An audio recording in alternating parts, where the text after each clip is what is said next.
প্রিয় দর্শক আসসালামু আলাইকুম। আপনারা জানেন সোশ্যাল মিডিয়াতে ব্যাপক হারে ভাইরাল হয়েছে এমপির মেয়ে মাতাল হয়ে মদ খেয়ে গাঁজা খেয়ে এবং অশ্লীল ভাষায় গালিগালাজ করছে। কত সুন্দর দেখেছেন, আমার নিউজটা যে করেছি দেখেছেন।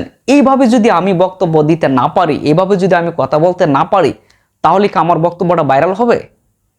তাহলে কি আমার ভিউ বাড়বে না? অবশ্যই বাড়বে। এইভাবে বক্তব্য দিতে গেলেই সোশ্যাল মিডিয়াতে ব্যাপক হারে ভাইরাল হবে এবং যারা ভিউ ব্যবসা করে তাদের প্রচুর পরিমাণে ভিউ আসবে। বা এটা বাংলাদেশ, বুঝতে হবে। কারণ সত্য কখনো চাপা থাকে না। যে যত অন্যায় করুক, যে যত অপরাধ করুক, সত্য একদিন প্রকাশ হবেই।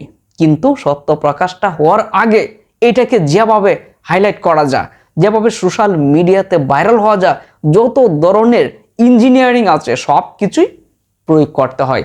এটাই আমরা বাঙালি। কারণ জামাত ইসলামের মেয়ে গাঁজাকে মদকে মাতাল হয়ে মাদ্রাসা স্টুডেন্টদেরকে পিটাচ্ছে এবং মুসলিম ভাষায় গালাগালিজ করছে, তাই না? কত সুন্দর একটা নিউজ করেছি দেখেছেন। এইটা বেশি করে শেয়ার করে দেন ভাই। শেয়ার না করলে আমার ভিউ হবে না, শেয়ার না করলে আমি ভাইরাল হব না, শেয়ার না করলে জামাত যে এতটা খারাপ রাজনৈতিক দল এটা আমি প্রকাশ করতে পারবো না। কারণ ওরা ৭১ বিরোধী রাজাকার। ভাই যা ইচ্ছা আপনারা তাই বলেন, প্রকাশ করেন, কিন্তু সত্যটা কি সেটা আপনাদেরকে একটু দেখাবো। যে আজকে যে ভিডিওটা ভাইরাল হয়েছে সেটার সত্যতাটা কি আসলে আপনাদেরকে একটু দেখাবো। ভিডিওটা আপনার না টেনে একটু দেখেন। আমি অত্যন্ত ভীত সন্ত্রস্ত, আমি নিরাপত্তা করছি। আমি তারপরও বলতে চাই, আমি আমার কাছে আমার মেয়ে যে প্রেসক্রিপশনগুলো আছে সেগুলো আপনারা দেখতে পারেন। এখানে আমার মেয়ের প্রেসক্রিপশন আছে। সাইকিয়াট্রিক রোগী এই মুহূর্তে ডাক্তার আমার কাছে ওষুধ খায়, যিনি ল্যাবিতে বসেন।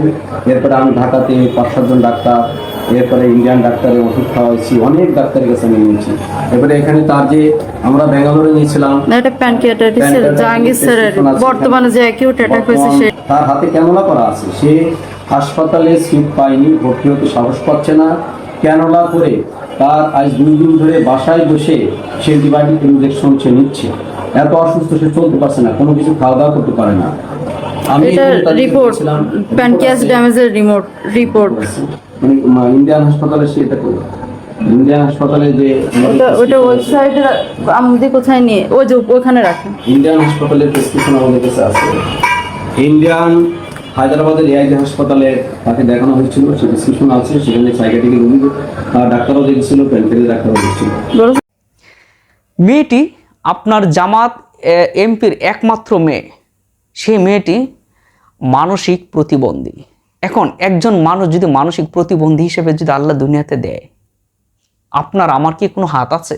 না আপনার আমার কোনো ক্ষমতা আছে? বাংলাদেশে বড় বড় ডাক্তার এই মেয়েটিকে দেখানো হয়েছে, কাজ হচ্ছে না।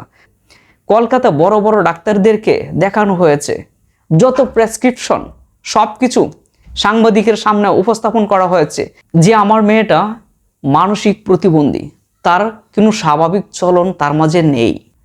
সকল কাগজপত্র, সকল প্রেসক্রিপশন, সকল হাসপাতালের ডকুমেন্ট তাকে দেখানো হয়েছে। কিন্তু ভাইরাল হয়েছে কি মেয়েটা মাতাল হয়ে এরকম কর্মকাণ্ড করেছে। কি সুন্দর নিউজ। সেই মেয়েটার জন্য তার বাবা মা এতদিন যাবৎ শুধু চিকিৎসায় করে যাচ্ছে।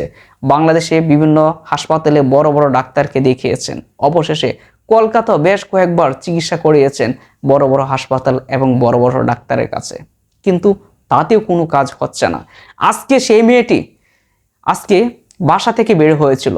তার বাবা সব সময় মেয়েটিকে বাসায় বন্দি করে রাখেন, কারণ তার কথাবার্তা চালচলন স্বাভাবিক না, কারণ সে মানসিক প্রতিবন্ধী। সে কখন কি বলে সে নিজেও জানে না। আজকে মেয়েটি হঠাৎ করে বাসা থেকে বের হয়ে যায়, কিন্তু তার বাবা জিনিসটা খেয়াল করতে পারে নাই।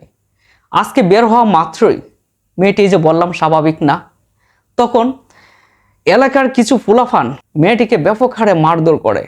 এক পর্যায়ে মেয়েটিকে মাথায় আঘাত করে এবং মেয়েটির হাতের আঙ্গুল ভেঙে দেয়। অবশেষে তার বাবা সকল ঘটনা বর্ণনা করলো যে আমার মেয়েটি মানসিক প্রতিবন্ধী, ওকে মারবেন না। ওই মেয়ের পক্ষ নিয়ে তার বাবা হাত জোড় করে ওই সব সন্ত্রাসীদের কাছে হাত জোড় করে ক্ষমা চেয়েছেন এই জামাত ইসলামের এমপি সাহেব নিজে, এবং ক্ষমা চাওয়াতেও এমপি সাহেবকে মারধর করেছেন। মেয়েটির মা ওদের কাছে গিয়েও হাত জোড় করে ক্ষমা চেয়েছেন, কিন্তু মেয়েটির মাকেও মারধর করে। অবশেষে তাদের হাত থেকে মুক্তির জন্য বাসায় ঢুকে পড়ে গেট লাগিয়ে দেয়, গেট ভেঙেছে এবং বাসার জানালা গ্লাস বাসা বাড়িও ভাঙচুর করেছে ওই সব সন্ত্রাসীরা। যেসব সন্ত্রাসীর হাত থেকে একজন মানসিক প্রতিবন্ধী রোগীও তাদের হাত থেকে মুক্তি পায়নি। সেসব কারা আপনারা সোশ্যাল মিডিয়াতে দেখেছেন, আমি তাদের নাম আর বলবো না, কারণ জামাতের নাম নিলেই ভিডিও ভাইরাল হয়, ভিউ ব্যবসা হয়, সাংবাদিকদের ইনক্রিমেন্ট বাড়ে, বেনিফিট বাড়ে, সুযোগ সুবিধা পায়, প্রশংসনীয় পায়। এইসব দালাল বাংলাদেশে অহরহ আছে, কিন্তু সত্যতা কি সেটা কখনো প্রকাশ করে না। অবশেষে মেয়েটির বাবা সাংবাদিকদেরকে ডেকে মেয়েটির যত প্রেসক্রিপশন ছিল সব কিছু জনগণের সামনে প্রকাশ করেছে। এখন বলেন আপনারা কি জবাব দিবেন? এখন ওইসব বিএনপির হাত থেকে একজন মানসিক প্রতিবন্ধী মেয়েও মুক্তি পায়নি তাদের হাত থেকে, তাদের সন্ত্রাসীদের হাত থেকে। এখন চিন্তা করেন আমরা কিসের রাজনীতি করি? এই হলো অবস্থা। বিএনপির একজন এমপি, বর্তমানে এমপি, তিনি এমপি হওয়ার আগে বলেছিলেন জামাতকে আপনারা ভোট দেবেন না, জামাতকে যেখানে পাবেন জামাতের মেয়েদের কাপড় খুলে নিয়ে যাওয়ার হুমকি দিয়েছিল। আজ তারা ক্ষমতায় এসে জামাতের নারীদের ওপর হামলা করছে এবং মানসিক প্রতিবন্ধী রোগীরাও তাদের হাত থেকে মুক্তি পায়নি। এই হলো বাংলাদেশের আইন এবং বাংলাদেশের রাজনীতি। কারণ সাংবাদিকরা যদি জামাতকে নিয়ে নিউজ করে এবং সেই নিউজটা যদি নেগেটিভভাবে প্রচার করতে পারে, তাহলে তাদের ভিউ ব্যবসা বাড়ে, তাদের প্রমোশন হয়, তারা প্রশংসিত হয়, তাদের ভিউ প্রচুর পরিমাণে ভিউ হয়। এসব ভিউ ব্যবসায়ী সাংবাদিক। প্রিয় দর্শক, ভিডিওটি বেশি করে শেয়ার করে দেন যাতে এই সত্য নিউজটি মানুষ জানতে পারে। প্রিয় দর্শক, ভিডিওটি ভালো লাগলে অবশ্যই শেয়ার করে দেবেন, কারণ সত্য কখনো চাপা থাকে না, সত্যটাকে আপনি প্রকাশ করুন। প্রিয় দর্শক, আল্লাহ হাফেজ।